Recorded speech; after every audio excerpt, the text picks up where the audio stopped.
I Yeah. thought you said you were gonna dress up for Halloween. I did dress up for Halloween. I'm a clown. You dress up for Halloween or just for another Sunday? Well, I mean, I have two different clown outfits. This one's the more elaborate one. But yeah, it's my classic Sunday outfit. I'll give that to you. Well, that's good to know. Yeah? Yeah, I feel like I've known you for quite a few Sundays now, and it's good to see that you're happy with yourself.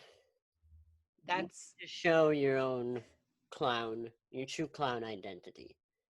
yeah, it's been a while. I've had to work through it, a lot of just talking to myself, figuring things out, but now I can come out to everybody and everybody on the pod as a clown. Yeah, Do you think you're a this clown. do you think this bit is good since we have no video whatsoever? Is bits fine-ish? Well, that's all our bits. Yeah. We don't aim for good bits, we just aim to be okay. Okay, so I think we can do it and give no more explanation to it. Right. Okay, cool. I'm Anthony. I'm a clown named Ethan. Are you going to introduce yourself like that every week or just this week? Why are we only specifying it today? Uh, I felt it was implied, but I wanted to get into the Halloween spirit a little more and title myself as a clown. That's good. I'm not dressed up. Yeah, you said you would be. We agreed at the end of the last episode that we would dress up for the Halloweentown edition of the pod because there's going to be other times when we have Halloween movies during the pod, and it's going to be like February. I don't expect you to dress up then. That's a good point. However, I don't know if we agreed at the end of the podcast. And if we did, I don't know why you expected me to listen to all 3 hours of that podcast. No one did. You had to edit it though. That's the thing. I know you don't want to hear us, but you edit the podcast. Yeah, no. This week we're doing Halloweentown. Yeah. The first one. Yeah, there's a lot of them. 4. Does that include this one? That does include this one. Okay. 4 is a lot, especially for DCOM sequels.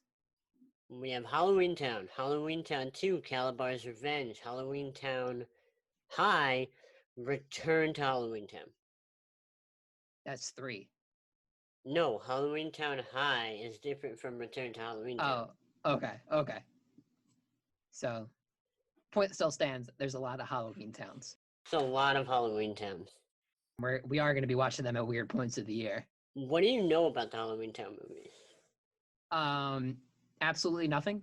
I believe when it was on ATV one time, I saw the big pumpkin, but that's all.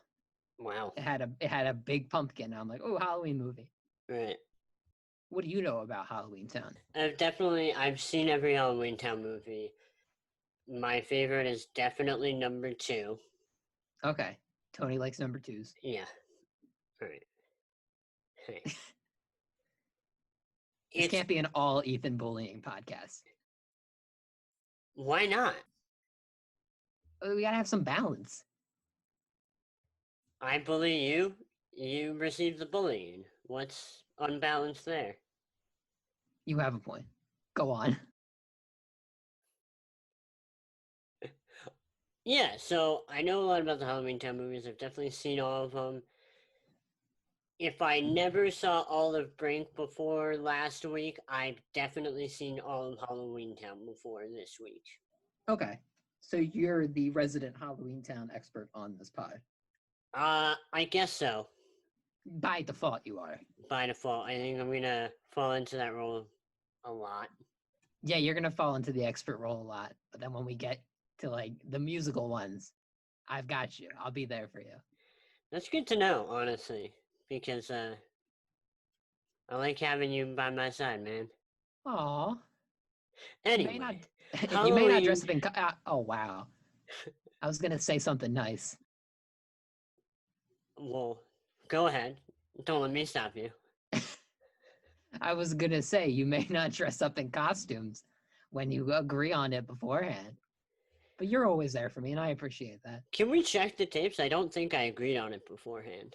I mean, if somebody got to the end of that 3-hour podcast for some reason we talked for 3 hours about an aggressive inline skating movie. It never felt like 3 hours. It didn't, and that's the beauty of this. Until I was editing it, it never felt like 3 hours. I mean, it means we're having a good time. Who knows about the audience, but we had a good time. Right. Who knows? But, that doesn't matter. Rate us 5 stars. Rate us 5 stars already. I'd like to point out and issue a correction from a previous podcast from Under Wraps. Halloween is not a Mexican holiday. And I at least knew this. Did you know this? I know ish. Well, like, I'm not. I was connecting the Day of the Dead with Halloween. Dia de los Muertos. Yeah, which you can connect, but it stems from All Saints Day. Yes. Which is more Celtic. Yeah, I agreed on the pod that it was a Mexican holiday. You said on the pod. No, I did. You were the one who said it. I agree. I did? Yes. Oh, man. But the thing is, now that he brings it up, I know. I knew that before. But yeah, no, Dia de los Muertos has that more like relative significance to like family and everything. While the American Halloween, at least to me and many others, is about candy. Yeah, that's what I got from Coco. I haven't seen Coco. Oh. I know it's sad. Spoiler. Everybody knows. I've had it spoiled. All right, let's launch into this movie. Yeah. Yeah. This is exactly how we end up with a 3-hour podcast and no one listens. Fine. So, Halloweentown, it premiered on October 17th, 1998. And this was the last DCOM in 1998. I think there were 3 of them. Yeah. Yeah? Do you have anything to say before this? Or I don't think so. I think that's it. Yeah, there's no Kirk Cameron backstory you need to know. No, we're going to talk about the actor or actress that I want to talk about. We'll get to her. Okay, but there's no nothing. One's Kirk Cameron level crazy. That we need to have a separate portion before we start the movie. Right. I think we're good on that, to my knowledge, until we hit the Lindsay Lohan movies. Perfect. I can't wait. So we open Halloweentown on, of course, a Halloween night. And we start the movie just a bunch of random people trick-or-treating. And then we see our first main character, Sophie, and she's sitting at a window waiting for people to come trick-or-treat at her house. But her brother, Dylan, reminds her that nobody ever comes to their house on Halloween. It doesn't make sense that no one would ever come to their house on Halloween. It doesn't, like, there's no description of their house that would, like, scare people off. Right. And I don't think it's explained later why nobody shows up on Halloween. All you need is, like, one sign on your lawn that says, I'll call the cops. Yeah, we will beat you up if you come knock on our door. We'll beat you up. Witches live here. Watch out. Yeah, something like that, but there's no explanation. Let's keep. You want to get into your actor facts? Yeah. Let's get through the main 4 family members and we'll just run through them all. Cool. Okay. We then pan to the older sister, Marnie. I think that's how you pronounce it. Right, Marnie. Okay. And she is with a group of friends, and she's arguing with her mother, Gwen, about whether she can go to a Halloween costume party. But Gwen says no, and that she has her reasons why they are not allowed to go to the Halloween party. Are you noticing a pattern in these movies of just not being good at telling you names? Yeah, I always have to pull the Wikipedia page up, and I'm like, okay, this person's this one, this one's this, and I just try to avoid spoilers as much as I can. Right. I knew Sophie's name, I knew Marnie's name, and that was it. Yeah, I think I confused Sophie and Marnie at first, And then they said Marnie's name, and I went, "Oh, okay, we're good."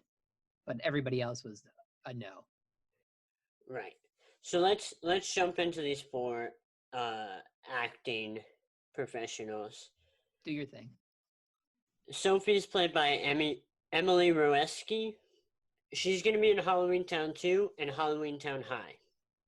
Not showing up for a return to Halloweentown. No? Only in mentioned. I Yeah.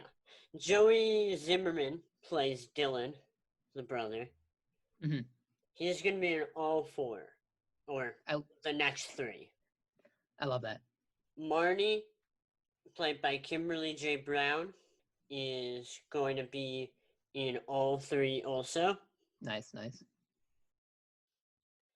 And the mom is played by Judith Hogue, who is going to be in all of them also.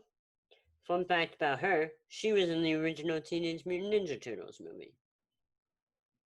My mind, when you said original Teenage Mutant Ninja Turtles movie, went to the CGI Animated one? Yeah. No, the CGI the one, CGI. Michael Bay style. Yeah. Oh, ugh. I know that was wrong. That's why I didn't say anything. But anyway, those are four of our main five actors. Yeah, we'll meet one more in the next scene. So the friends of Marnie are told to leave because Marnie's not allowed to this party, and then Marnie tries to plead her case more, and she tries to rope in the fact that Sophie and Dylan are also missing out on Halloween as well. But Gwen, the mother, says that there are things about Halloween that Marnie she doesn't understand. Wouldn't this be the one time you would want her out on Halloween? Yeah, because it would prevent everything else happening. It prevents the entire movie if you let the girl out on Halloween on the day you know that your mother is going to show up. Yeah, it's a yearly thing that the grandmother shows up to the house on Halloween. And I'm like, what's the issue with her going out on Halloween? The clear threat's in the grandmother. Yeah, and you can avoid that by sending them out trick-or-treating. Exactly. And then they have to go to bed right away when they get back home because it seemed like they went to bed right after dinner. Right, and you can even go off and help your mother in Halloweentown While they're by the trick-or-treating. time they're back. I think we just saved Halloweentown. You're welcome, Halloweentown. That we just do it. We do a service as a pod. This isn't a podcast. This is a Halloweentown themed helpline. Yeah, you want to call? Do you want to get like a phone line going? Yeah, it's just the number 7 12 times. Call it up. See what happens. Let us know. Anyway. So after that, Marnie complains some more about not being allowed to go out. And Sophie again at the window says somebody is coming, but the mom's like, absolutely not. And she takes her to get ready for dinner. And then Dylan, the little brother, asks why Marnie is obsessed with Halloween. And he starts spouting some anti-Halloween propaganda that the mother has perpetrated throughout the years. And says that he would rather watch a nature documentary, as all kids do. Right. Let's just go ahead and do this now. We're tracking the most annoying sibling. He's taking the cake. And I don't know who's going to even challenge him for it. Everything this dude says is just an annoying little quip back at usually Marnie. Right. And it usually leads to him getting smacked. Yeah. I think it was funny like the first 2 times, but that's all he's got in this movie. It's just annoying little quips, and he gets old fast. I don't even think the funny ones are in like the first grouping. I think it's like later on maybe he's a little funny. Like not here. Not when he's like nature documentaries are better than candy. Like stop. He's just got that like nerdy little brother energy, but it's pure nerd energy. It's not half and half. It's pure. Right. It's just another like weird concept that the writers of DCOMs don't know how to tackle, which is kids. Which is a big one that they need to know how to tackle. I don't think they ever figure it out, but they'll try in many different ways. Let's find out. Let's find out. I want to bring up what Marnie is wearing at this point. So her friends say they want to go to a costume party, but all Marnie is wearing is like a yellow mesh top and some orange pants. Like when all her friends are like dressed as witches and everything. You have to go to a Halloween party dressed up in some sort of Halloween outfit. What do you mean she's dressed as a witch? Not yet. Well, technically. She's a witch on the inside. On the outside, too, she just doesn't know it. Whatever.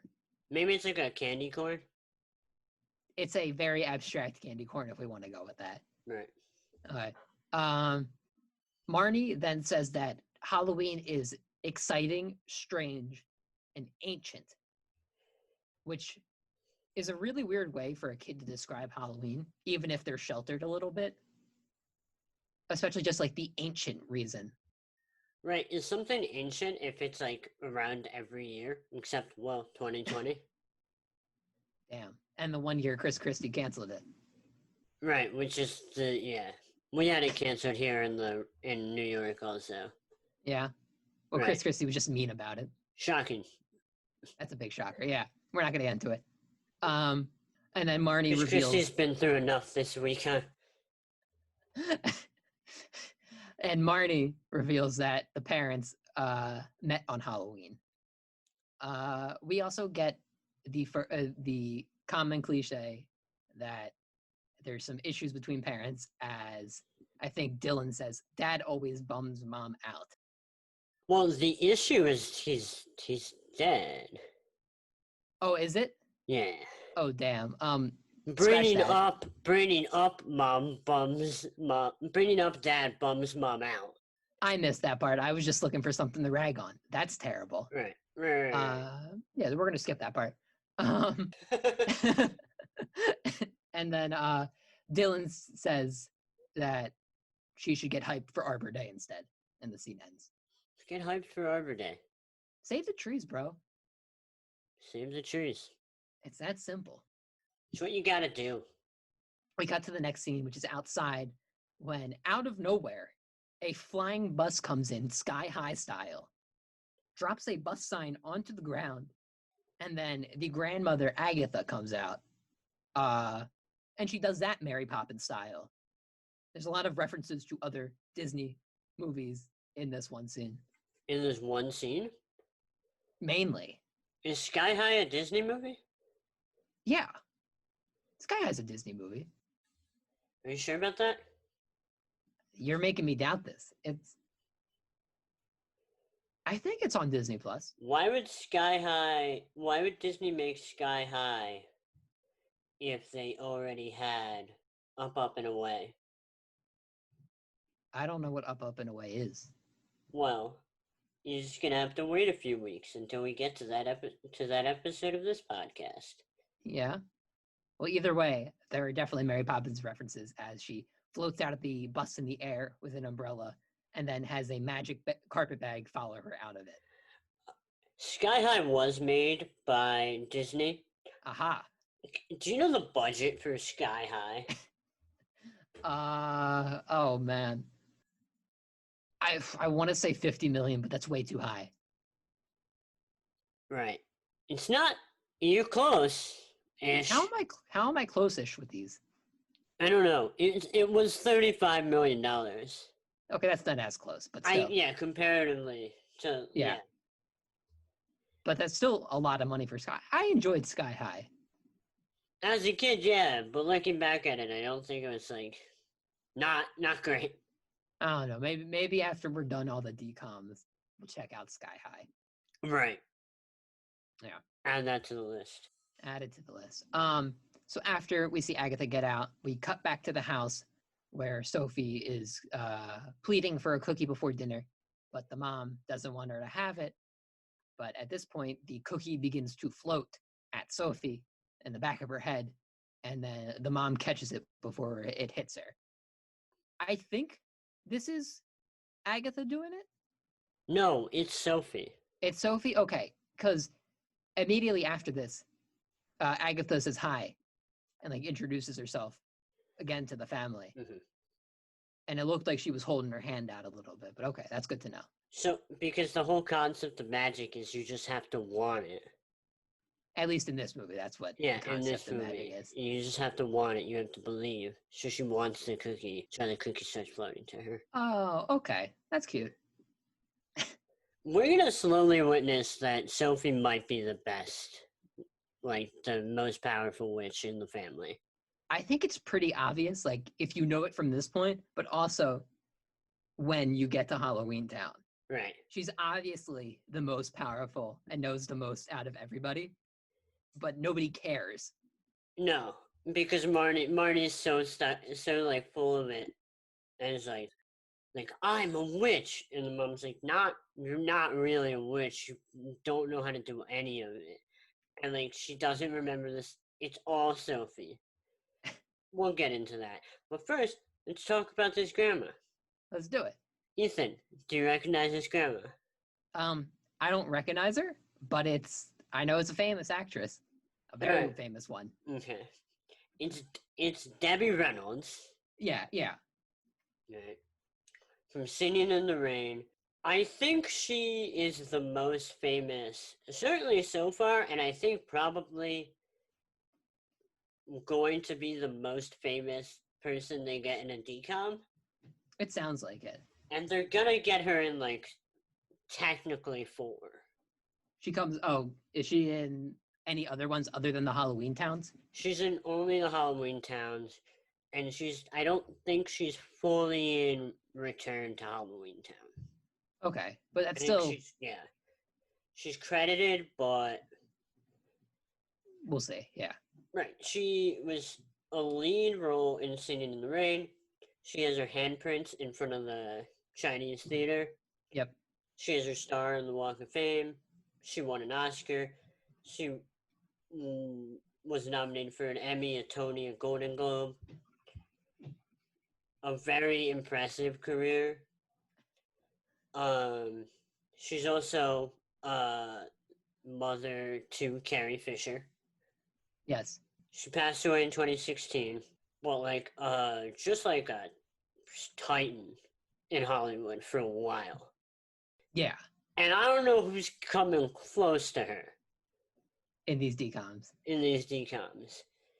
Because no one I can think of off the top of my head. Like, Debbie Reynolds is always someone they got Debbie Reynolds in a DCOM. No one else. Like, Demi Lovato and Selena Gomez don't count. Yeah, because they're Disney projects. Right. But yeah, no, I don't think we'll see anybody else bigger than Debbie Reynolds. Right. So, yeah. Yeah, it's back to the film. Right. So once the mom catches the cookie, we see Agatha, and the kids are all excited to see her because she only comes once a year. And apparently, according to Marnie, the mom and Agatha fight every single time she comes. These children, outside of Sophie, are the worst. They're always complaining. Marnie straight up looks at her mom and goes like, try not to ruin everything this time, Mom. Yeah, the mom gets she's very stern in her points, but she has her reasons. She's clearly, definitely in the right. Once again. There's just a trend of, the adults shockingly in the right. Outside of, Brink's parents. Yeah. Justice for Gwen, I think is what we're trying to say here. Right. Then after that, Agatha opens her bag and she wants to decorate for Halloween because the mom's not going to do anything of that. So she has a bunch of candy and decorations. And then she informs Gwen that it's Marnie's lucky 13th Halloween because on the 13th Halloween is when a witch's training is supposed to be completed. Okay. Right, here's the problem. Yeah. It's her 14th Halloween. You do have a point there. So that doesn't make sense. So her training, she can't get her powers now, according to the movie. Theoretically, she's done. But apparently not, because not everyone could count. Agatha did say that time works different in Halloweentown, so who knows?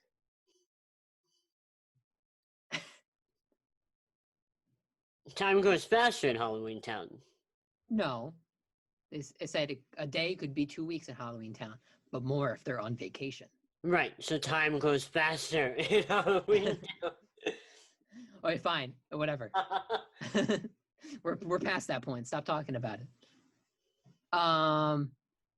Marnie then thanks Agatha for supporting her weird likes because earlier with the friends we learned that Marnie likes the supernatural stuff.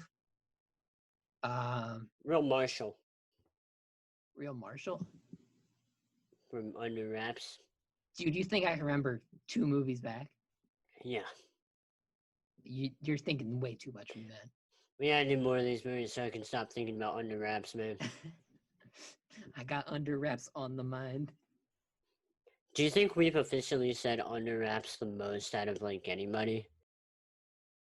In the terms of, like, I was going to say just in movie terms, we said Under Wraps the most, but I think just in general, the phrase Under Wraps is not a common phrase enough for people to say it. So, yeah, I think you're right. Right, because there are other DCOM podcasts, which I'm sure aren't as good as ours. But, like, there's no way they've said it as many times as we have. Yeah, they've moved on. Yeah. They've moved on. We are the biggest Under Wraps supporters in the world. We won't move on from Under Wraps. We need to talk about Under Wraps. As a society, we need to talk about Under Wraps. It's what we're paid here for. We already had this conversation. Yeah, you gotta look at the contract. Can we get what's his name? Bill, the mummy dude? Big actor. Right. Patrick SpongeBob. Patrick SquarePants. Yeah, Patrick Star. If we get him on the pod, can we not talk to him about anything else other than Under Wraps? Yeah. Okay, cool. Obviously. So, back to the movie. But you have to be real vague about it. You have to go, oh, what was it like working with the actor that played Marshall? Because he'll head on over to How I Met Your Mother. Yeah, he'll talk about Jason Segel, as I would love to talk about.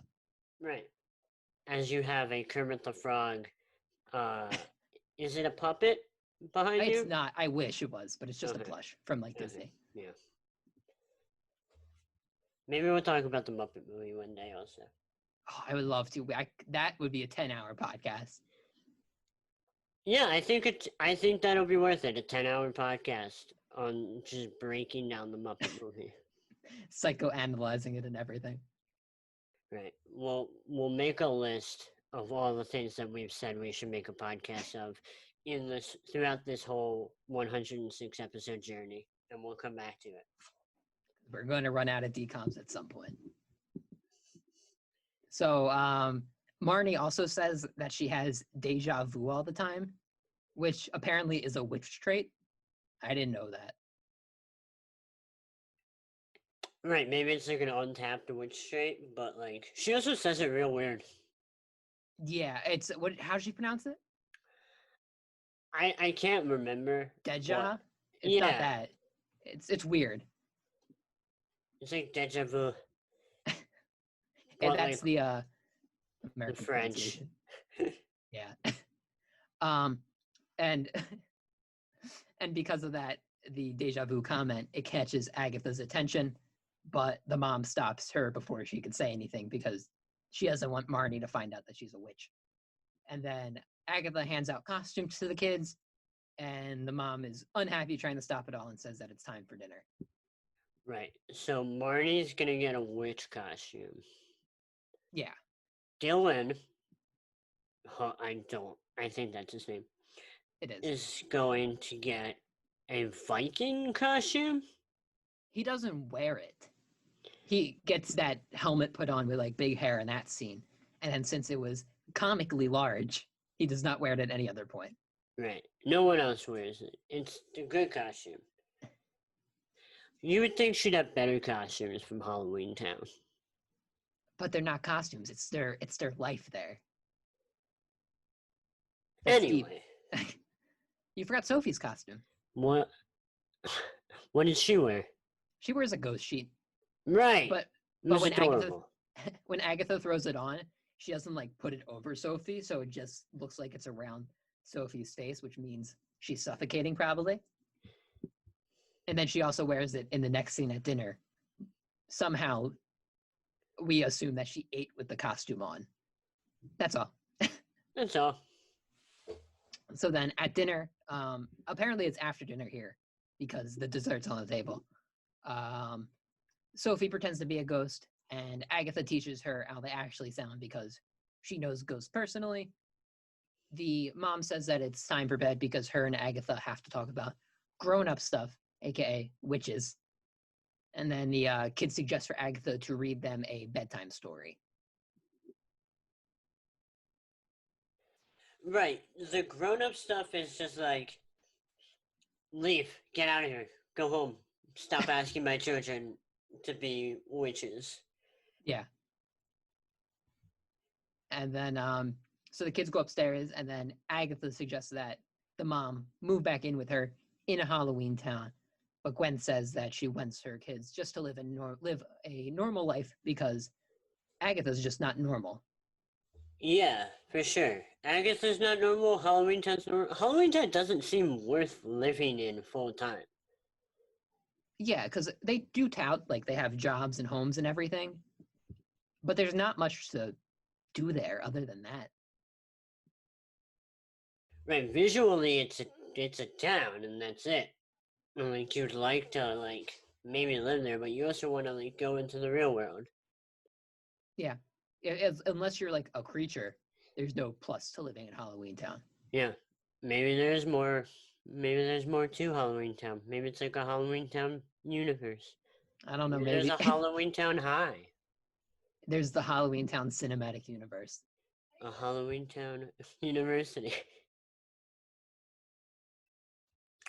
A Halloweentown Utopia. Maybe even a Halloweentown theme park. Who's to say? I think that's just called Disney World. Oh, Anyways,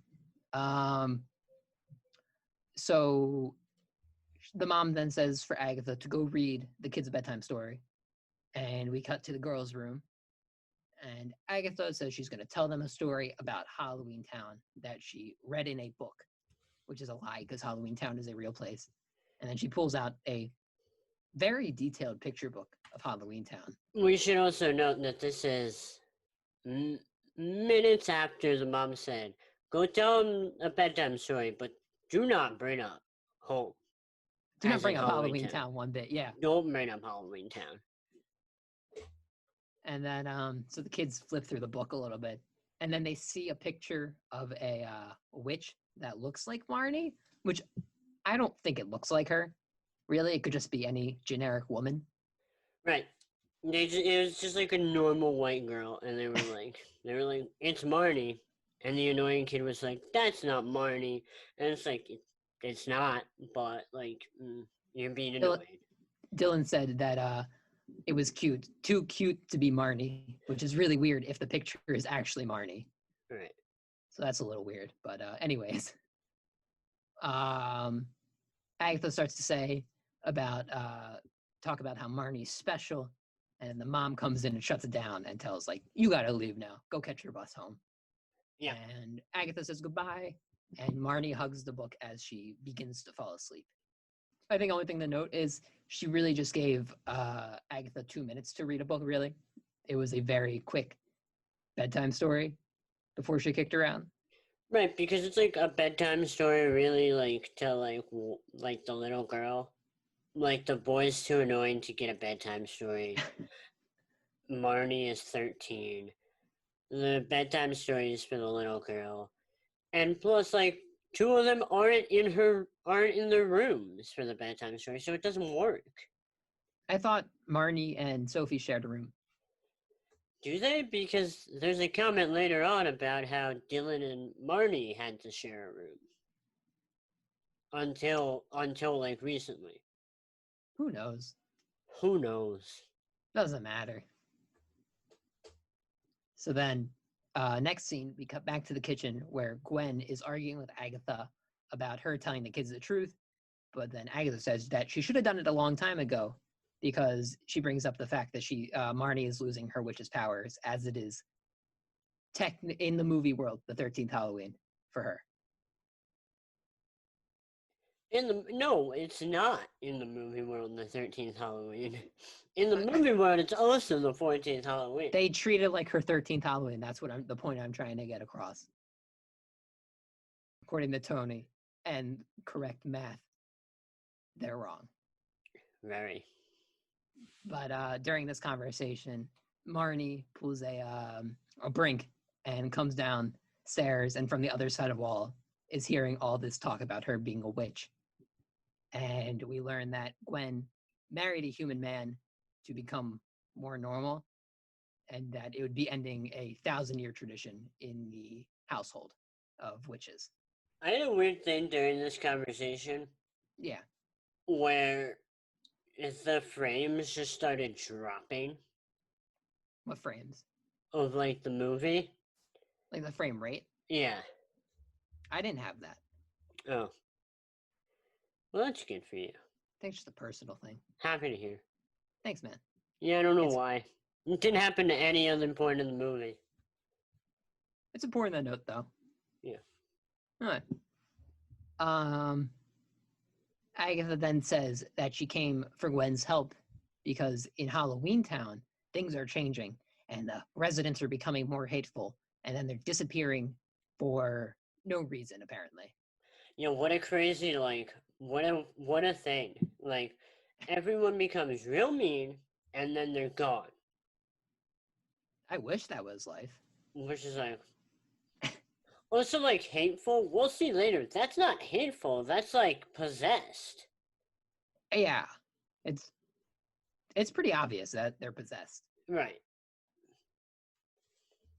Apparently, they called this the Dark Times. That's just the vibe Agatha said was coming back. The Dark Times, yeah. It's dark. Yeah. It's tough to talk about. Sad. The vibes aren't great. The vibes in Halloweentown are just off, man. They're off. Agatha says that she needs another witch like Gwen to help her fix this. But then Gwen says that she can't leave her family to help something that doesn't involve her. And that makes Agatha angry, and she leaves. I don't know how you missed this. What did I miss? All right. The chicken? I saw the chicken. You didn't say the chicken.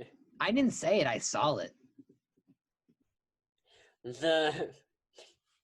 Agatha turns a insane amount of leftover chicken into a real live chicken. Because it tastes better that way, back on the bone. Right, back on the bone tastes better that way. Also, it looked like it was on the bone. It looked like a rotisserie chicken. Yeah, it definitely did. It's a very, like, superimposed chicken also. Why are you taking off the clown costume right now? Do you see how sweaty my face is getting? Why aren't you wearing anything underneath the clown costume? I don't like you lying to everybody. I am wearing another clown outfit underneath here, as in my eagle shirt. You're always wearing a clown outfit. No, I know. Let's go back to the movie before I start to cry. Well, it's more reason not to. We cut back upstairs where Marnie, after hearing the conversation, is telling Dylan about what she heard and how she's a witch. And then they see Agatha leaving from out the window, and Marnie decides to go after her because she doesn't want to lose her powers. So I've written down here every time I've gotten mad at Dylan and his character and him talking. I feel like that's a lot. Yeah, I've never written down what he says. So I would just like to point out that around this point, I made the decision that whoever wrote his lines in this movie shouldn't write for children again. Yeah, there was a point in the reading of the book scene where Agatha says it's Halloweentown's a land with a bunch of creatures, and then Dylan goes, like Cleveland? And then it complains, before he came into the room, complained about this thermostat, which is just all weird for a kid. Right. He was like, they were like, oh, come in and read the bedtime story. He's like, oh, I didn't want a bedtime story. I just want to make sure everyone's thermostats are properly set. And there I have in all caps, this kid is the worst. And I stand by it. I agree with that. Yeah. So after that conversation, we go back to downstairs where the mom is cleaning the kitchen and watching TV, where Marnie sneaks out with Dylan following her. I just want to say here, that TV was nowhere near loud enough for the mom to not hear them leaving the house. Yeah, it's for three people or two people to sneak out of the house. Like, I don't get it. It includes like footsteps and a door closing twice. Yeah. So they sneak out and then they're trying to find Agatha, and they look up and they see her at the bus stop. The bus comes down and then Agatha gets on, but Marnie and Dylan also get on into the back of the bus, and the bus begins to fly away back to Halloweentown. Why can't she just like get to Halloweentown another way? Why does she have to summon a bus stop? Why can't she just summon a bus? Why can't she just fly? She's a witch. She got a broom. Did she pack a broom? It's in the bag. It's in the bag. Everything's in the bag. She's a Mary Poppins bag. Yeah. How would you, as a member of the prop making community, how would you like make that bag as a prop? Steal the one from Mary Poppins. It's the exact same bag it looks like. It's a good idea. Yeah, I am a fan of stealing old props. Not illegally, just if it works, it works. Legal stealing only. Yeah, we are a supporter on this podcast of legal stealing. But any illegal stealing, nah. Don't do it. Don't do it. It's a crime. Make sure it's legal first. Yeah. Consult with who you're stealing from. Consult with the doctor. Ask if it's okay, and then go for it. Yeah.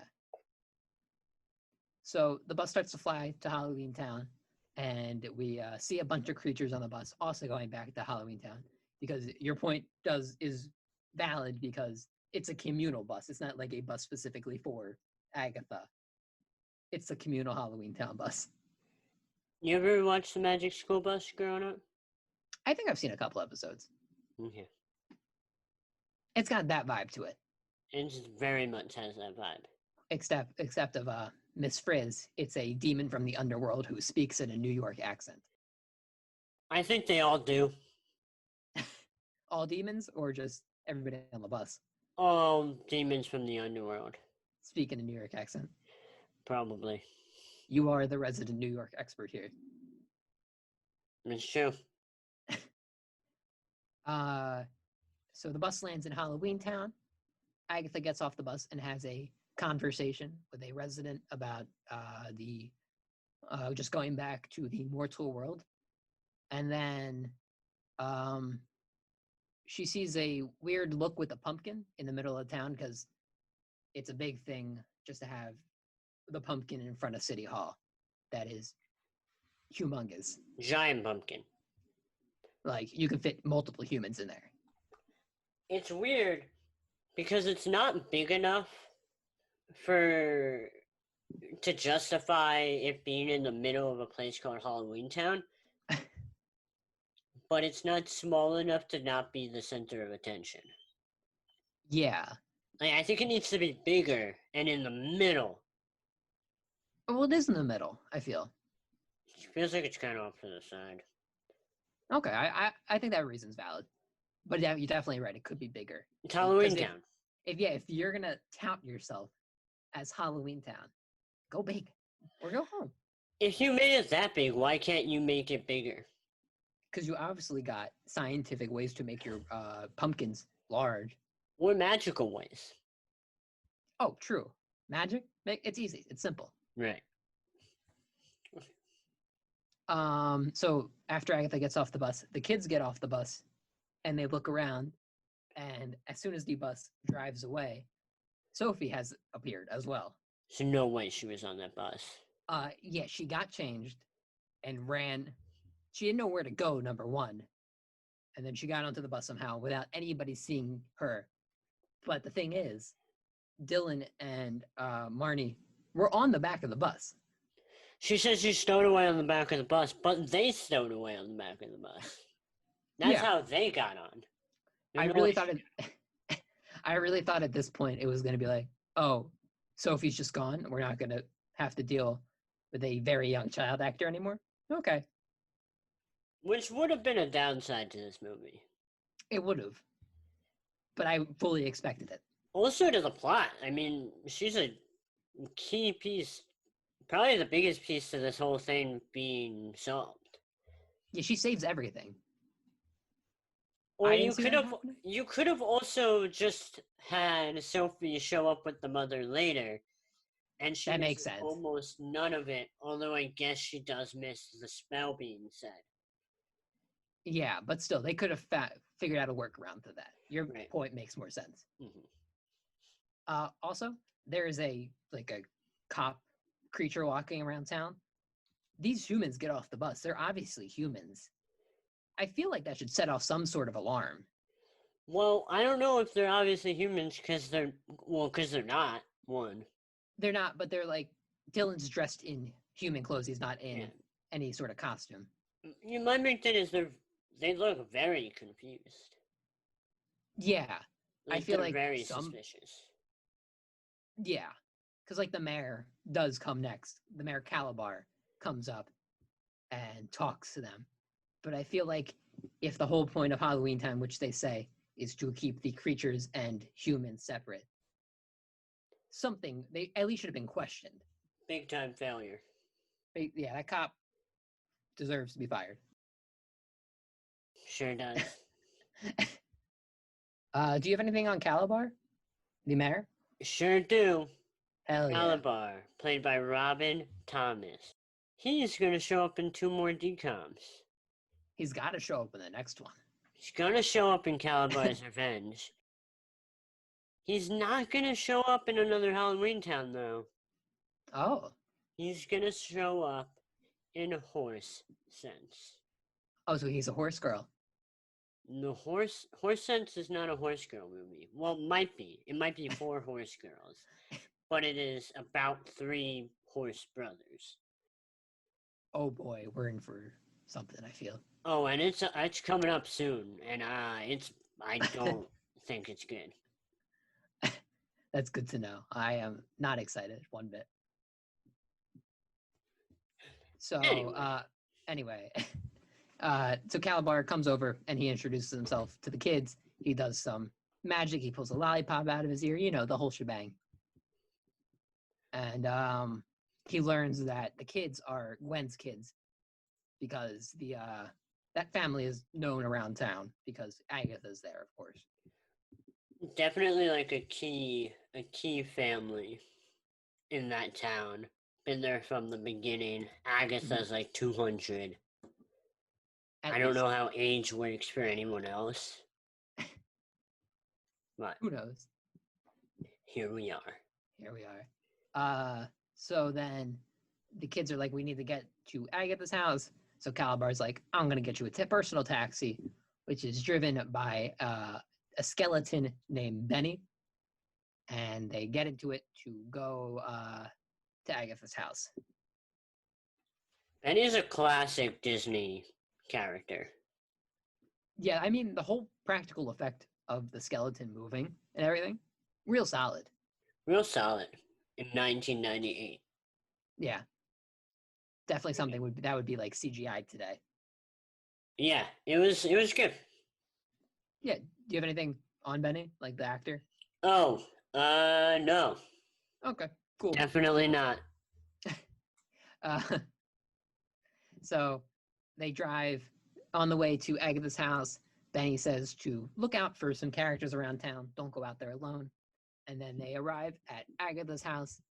And the only really important thing I have to say about this is Dylan says that Benny is an animatronic like they have in Disneyland. And I think this is the first reference of Disney in a DCOM. Yeah, it feels right. Unless there was something in... Oh, no. No? Sound of Music. That doesn't count. Why not?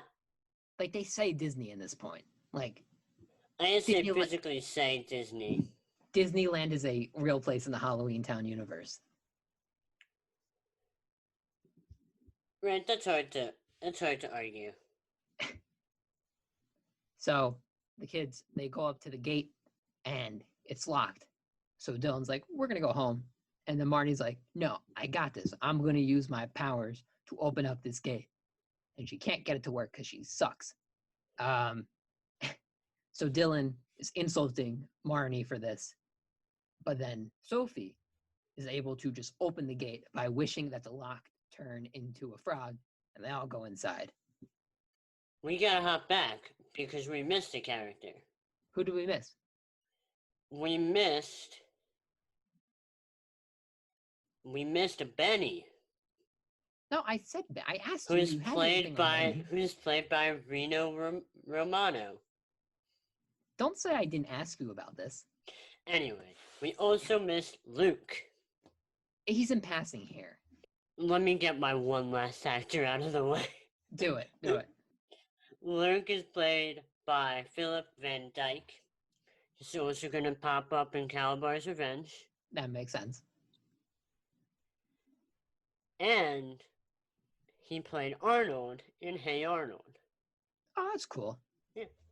We love seeing DCOM actors have success outside of the DCOM universe. Yeah, that's hardly going to happen. Except with Debbie Reynolds. So after they open the gate, they go inside Agatha's house, and she opens the door, and she's like, your mom definitely doesn't know that you're here. And she says that she'll have to get them back to the mortal world by midnight, but this is the point where she says time works differently in Halloweentown. She's very like, oh, you guys are here. But your mom doesn't know. Come inside and we'll just do some stuff. Because she takes them inside and she shows the kids a witch's glass, which has been handed down for generations. It's basically a pot. It's like a crystal ball, but in a witch's kind of way. Right. She's also gonna be like, oh, Marnie, I know. She's gonna be like, oh, I thought I heard someone while I was talking to your mother last night, to completely avoid explaining any of the situation to them. Yeah, she just had this feeling that Marnie was on the other side of the wall. In the witch's glass, she shows that there are evil forces at work and that the worst is yet to come because a monster, or some sort of creature, is in the witch's glass. Right. Real weird.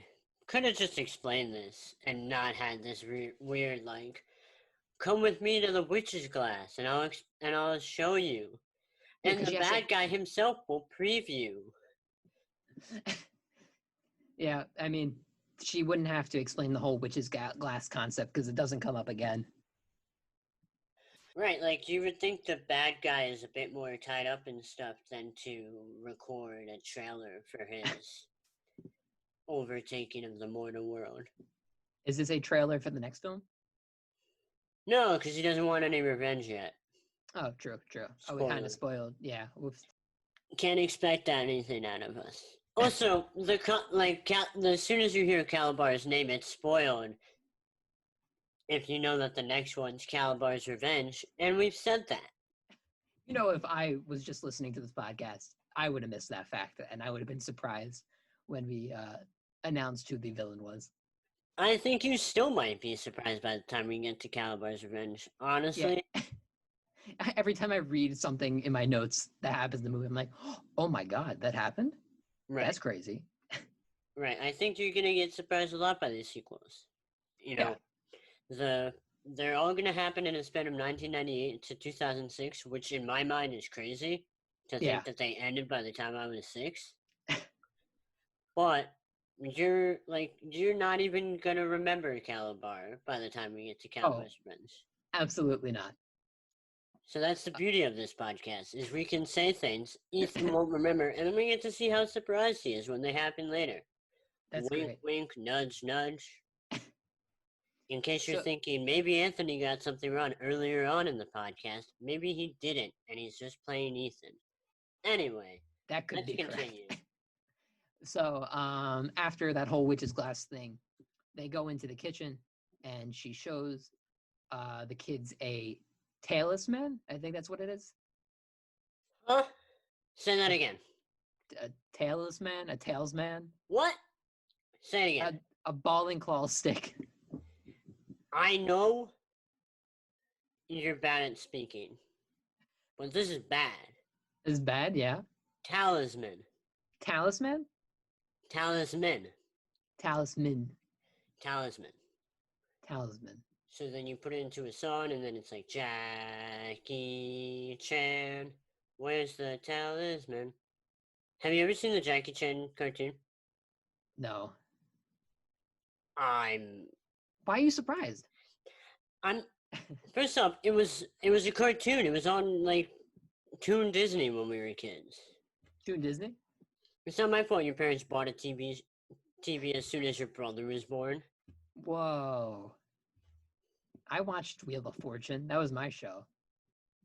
Jackie Chan, he searched for talisman. It was an animated TV show about Jackie Chan and their talisman, and he could find the talisman and turn him into an animal, a part of the Chinese calendar. Zodiac? Zodiac? That could be completely wrong. Don't. Don't hold him to that. Yeah. The Chinese calendar, so you could have a dragon or a rabbit, and the rabbit would make him really fast. It was an amazing show. We've had this conversation before. I forgot it. Not surprising. Either way, this talisman, whatever, I'm gonna say it wrong, is from Merlin's time, and it helps stop the Dark Ages in the mortal world. I actually think you got it right that time. I'm gonna get it wrong, so thank you for that. So the whole concept of the stick is that you fill it up with witch's brew, which is a recipe from the 16th century. I mean, the 6th century. That apparently they make instant versions of it, like an instant cup of coffee. Now, not as powerful as the homemade one. But it brings back to life the talisman. Talisman. Don't do this to me all the time, man. The Tally Man. The tally ho man. So she pours in the instant witch's brew, and Agatha says that the spell, because you need a spell to set it back off, and she said it's more powerful with 2 people, and that's why the mother was supposed to help. But Marnie's like, I can do it, and Agatha's like, absolutely not. You know nothing. You haven't been trained yet. Yeah, she's like, shut up. Like, what? You can't do anything. I should ask Sophie. I watched her levitate a cookie the other day. And she probably felt that the gate was opened by Sophie using magic. Marnie has, like, we're gonna coin the phrase. It's like DCOM star syndrome. Of just, like, an overbearing amount of confidence and a complete lack of thought to what any adult has to say about the situation. And they're usually wrong. They're usually wrong. Like, morally they're wrong.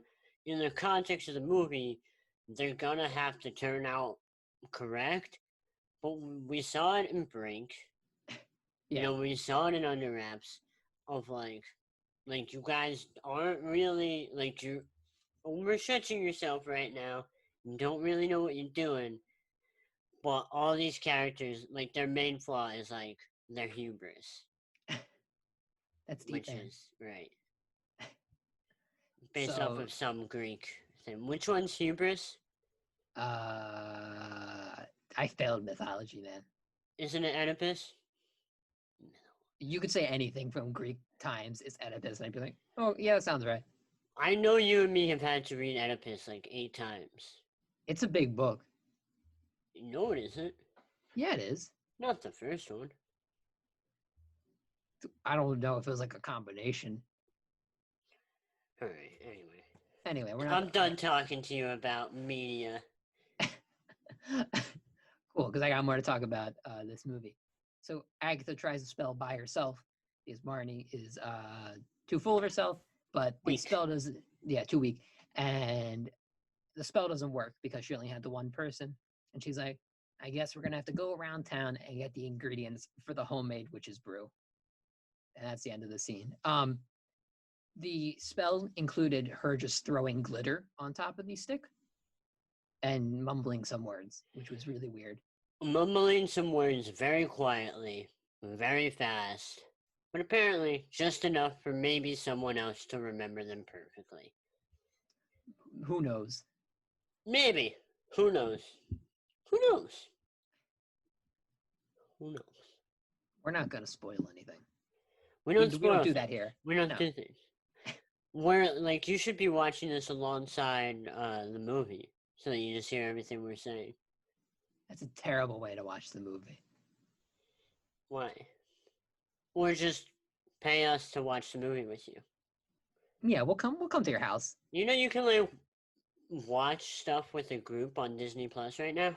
I saw that. Yeah. Crazy feature. I don't want to ever do it. No, but it's cool. It was too nerve-wracking. Yeah. Especially when you're taking notes like this. I'm like, I'm gonna take this movie at my own pace. Right. Let it breathe in, let it like you do the sniff of the wine, the wafting. The wafting of the wine. You gotta let the scent of Halloweentown and Under Wraps and all the other ones go into your nose. You can get wafting right, no problem, but you can't say. Can't say the stick. Say it. Nope, the stick. That's what I'm calling it. Say the word, you coward. Next scene, back at the Mortal House, Gwen is watching TV once more, and she's eating candy because it's Halloween. And she goes upstairs to check on the kids, who are, of course, not there. Why would they be? Why would they be? How could she not hear them leave? But we've been over that. 3 people have left the house, not even just 2. And you know Sophie's going to be loud about it. Right. Like one of those little kids are tripping on their way down the steps. Yeah. It's just a natural It's a given. process. Yeah. So then we go back to Halloweentown, and the whole gang is walking in the town. And Agatha gives us some backstory on the town, saying that humans and creatures used to live together. But that was the dark times because the humans attempted to destroy all the creatures. So they created their own place with their own bowling league. I thought that was important. That was important. Oh, thank you.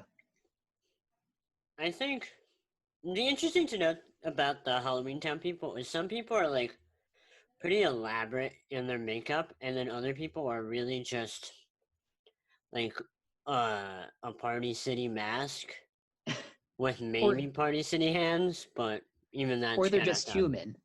Human with like some like pimples, like that's Yeah, that or, like, makes them dirt on their not face. human. Yeah. So as they are walking, the person that Agatha had a conversation with when she originally got off the bus, her name is Harriet. She bumps into her, like literally, and this time Harriet is mean about it. She's possessed. Just hateful. Yeah, she like hisses at her. Honestly, that was terrifying. Yeah, and they like put it in slow motion. Really weird. Yeah, it was in slow motion. It was weird and kind of disturbing, honestly. Yeah, especially if you're like a kid watching this. That's spooky. She had a crazy mask on. It's spooky. So then after that, they see the mayor, Calabar, in another store. So Agatha goes up to him and says she has noticed another resident of the town acting weird. And Calabar's like, you need to stay out of this. Give me 2 days and I'll solve this problem. Right. He just kind of says, yeah, stay out of this. Give me 2 days. Oh, and it'll be fine. And also he gave Sophie ice cream. He pulls an ice cream sundae out of his jacket. Yeah. And That's no insane. spoon. No spoon. That's not going to stop Sophie, though. Also feels like he's very much undermining the ice cream business that he's in. He can't Like be he's selling that. inside an ice cream store and he's like, here's ice cream. And then you have to pay this guy. It's like, Can you you arrest the can't mayor? do that. Yeah, They should do that. It would probably prevent a couple issues in this movie. for sure. So then after that conversation, Agatha sees Marnie at the Flying Broom store, which I'm going to guess is like the Home Depot of Halloweentown. Run that back. Tell me about that. That wasn't right. I thought I was trying to be funny there. It wasn't. It's like a toy store. Because you're like a loser. I enjoy Home Depot. Yeah. Can I tell you about? I think it's this guy.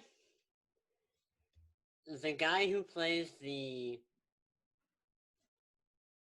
Elvis impersonator salesman. yeah is Kenneth Choi, who's in the Marvel universe. He is the principal in Spider-Man. The Tom Holland ones. Yeah, Okay. he's the principal in Spider-Man. He plays the same character in Captain America and the First Avenger. So he's like, yeah, he's an actual pretty successful actor despite doing this. I hated him in this movie. That's all I gotta say. Yeah, that's fair. He's not likable enough not to hate. It's kind of weird, kind of disturbing, but not the most disturbing of these guys that we'll see. So good for him. Yeah. So at this flying broom store, Marnie's like, I want to buy a flying broom because I am a witch. Did you know that? I want to find broom. That'll make me a witch. Like Marnie, slow down. You can't do anything. You got to get your license first. You don't have your license. You don't know how to fly. You don't want a wand first. You know. Or something more simple other than putting yourself in danger by flying up into the sky. Right. She's just like, she doesn't know any. She's like, broom. Witches have, that's a stereotype, Marnie. She knows deja vu, but she's like, guess what? I'm going to go stereotype all over you. Right. And I want a broom. Right. I don't know. Messed up. Calm down. But after that, a local boy who we met earlier, quickly, Luke, he comes in and he basically starts flexing on him. Because his backstory is that he got, according to Benny the skeleton, he got surgery to make himself look more human, I guess. I never heard the surgery part, which is interesting because the whole throughout this whole movie, anytime he entered or left the scene, someone would go, "Yeah, Luke used to be different," and it was like, "How?" But apparently he had surgery, and someone said that once and never again, and I never heard it. I think that's what he said. Benny said, I could be wrong. I could have just made something up in my mind, but yeah. Either way, he calls himself the Big Cheese, which I thought was a power move. Weird move to flex and try and impress Marnie in front of her grandma. Yeah, hitting on somebody is one thing. Hitting on somebody in front of their family, is another. And then upping it to just her grandma is even crazier. You've hit a different level. Alright? It's not even in a charismatic way where he's being nice to the grandmother too. He's just practically pushes her to the side to be real weird. He insults the grandma too. Yeah. Not a good move. He's got to work on his game. He's absolutely has to work on his game. They basically just make fun of Luke, the family, and he leaves. But as he leaves, he says he is friends with some powerful creatures who we will learn about later. So Marnie gets her broom, and her and Agatha go on a test drive of the broom. They go on a green screen test drive, basically. And they fly the broom, and they talk about magic and how you need to want magic for it to work. And they just talk about how cool a witch's life could be.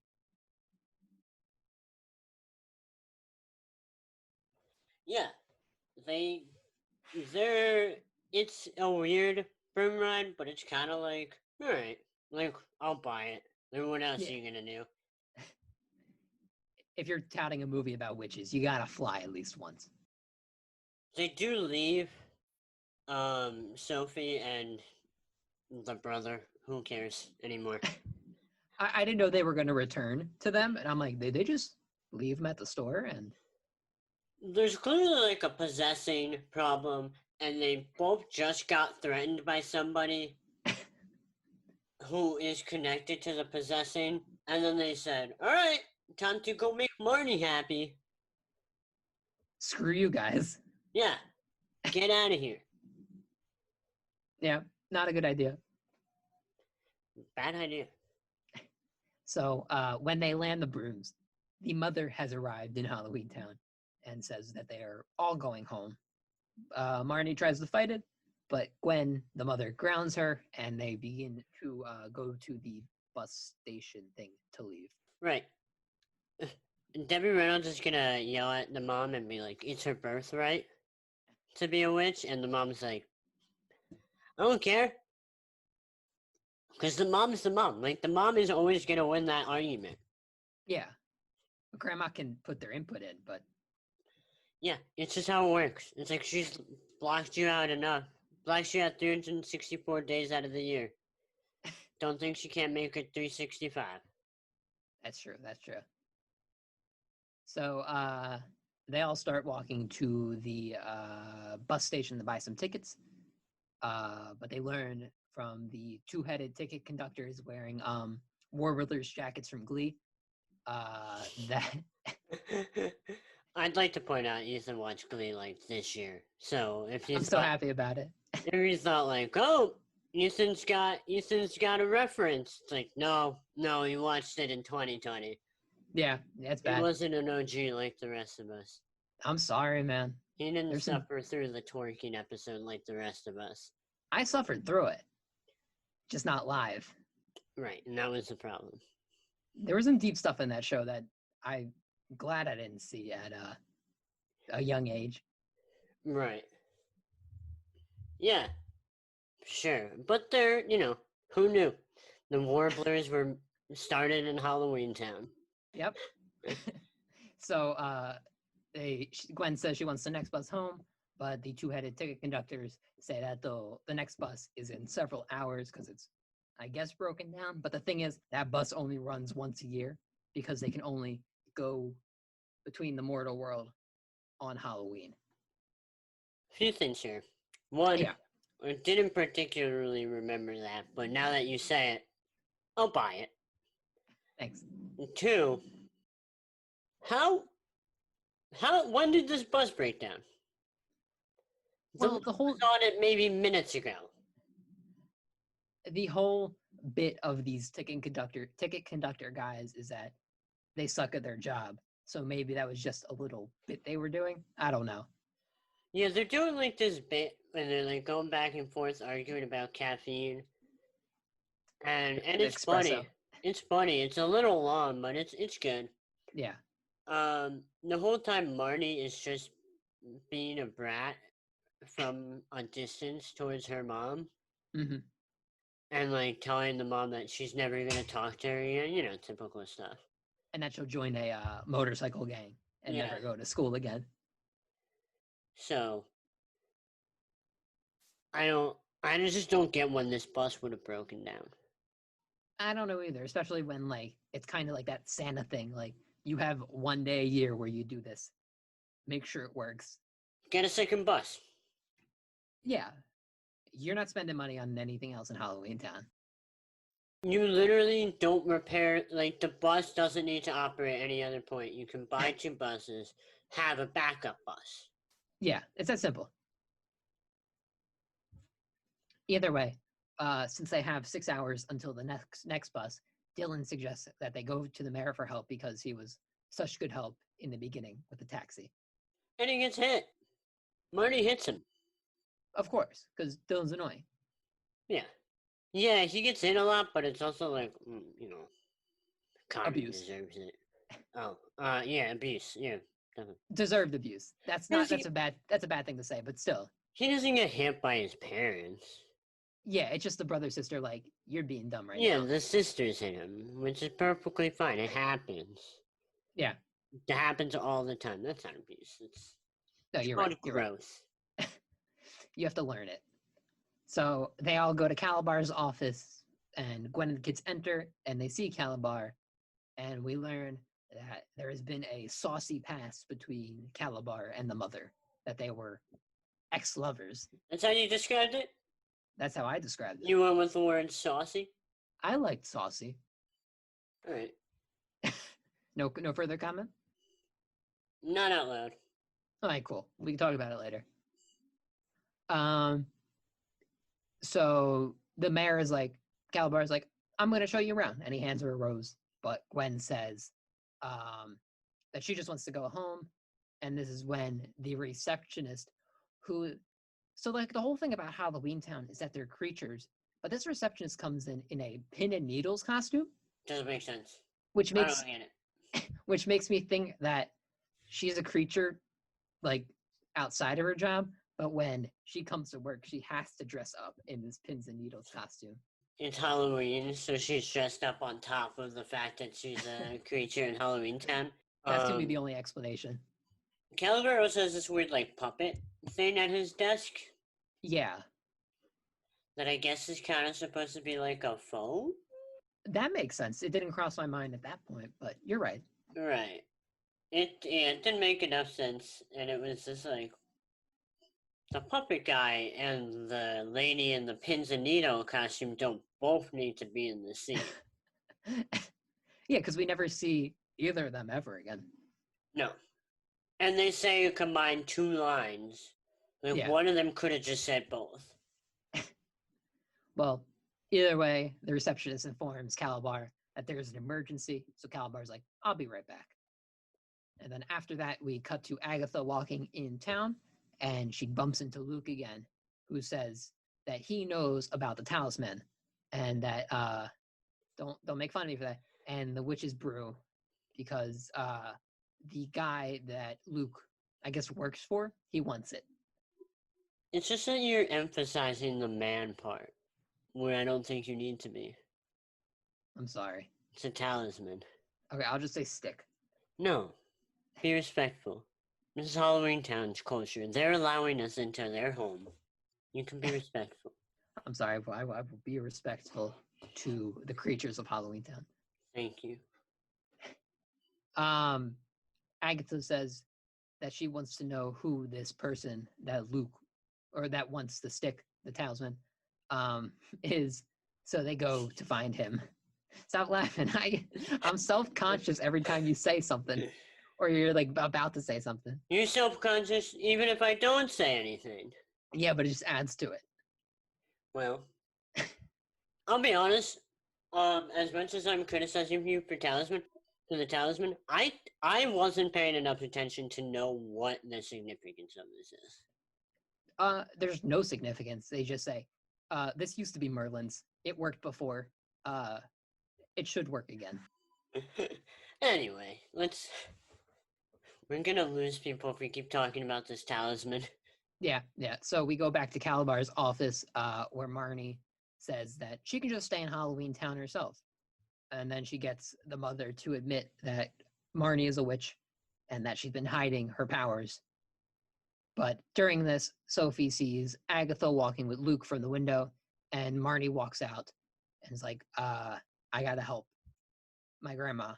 And then Gwen gets everybody else to follow. Yeah. Sophie says wiener dude because the shopkeeper at the broom store said called Luke a wiener dude earlier, so that was weird. Right. But other than that, yeah. He makes sense. I buy it. Yeah, true. So we see Luke taking Agatha to the locked movie theater that they walked by earlier, and he unlocks it, and inside contains all the creatures in the town who have disappeared. So there's this I don't know if we're supposed to see it. It's a green screen that has like a vortex on it. I don't know if it's supposed to be just like a vortex in the sky, but it's in a rectangular shape. Oh, I guess. Yeah, I guess I never really like registered that it was a green screen. Like they're in a movie theater, it's just on the screen. But I guess. Oh, that makes sense.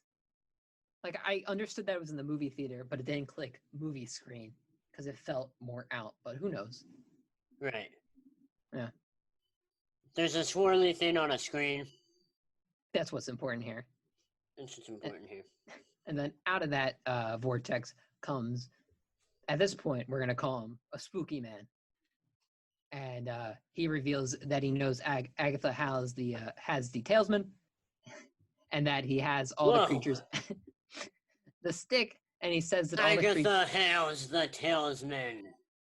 He says that he has all the creatures under mind control. Right. Everyone's under mind control. They're kind of like, But I want to talk about what's about to happen here, because I got a question. Yeah.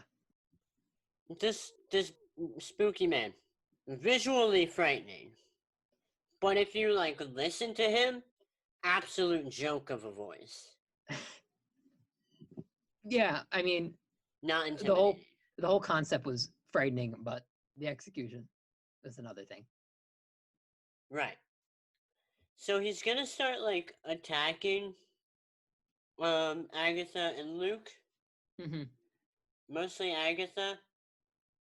And I might be attacking back, but like he misses Agatha with a spell. A magic blast. A magic blast. Hits someone else and throws the guy into a vortex behind him. That never happens again. No, is that murder? Does he? Or, I mean, we spoiled stuff already. When everything at the end happens, does he come back? I don't think so. Then that's murder. Because they all came out of the movie theater. Like, how would this guy have come out? Yeah, the whole weird thing about these magic blasts is this is the only time that somebody gets sucked up. All the other times it's a freeze kind of thing. Right.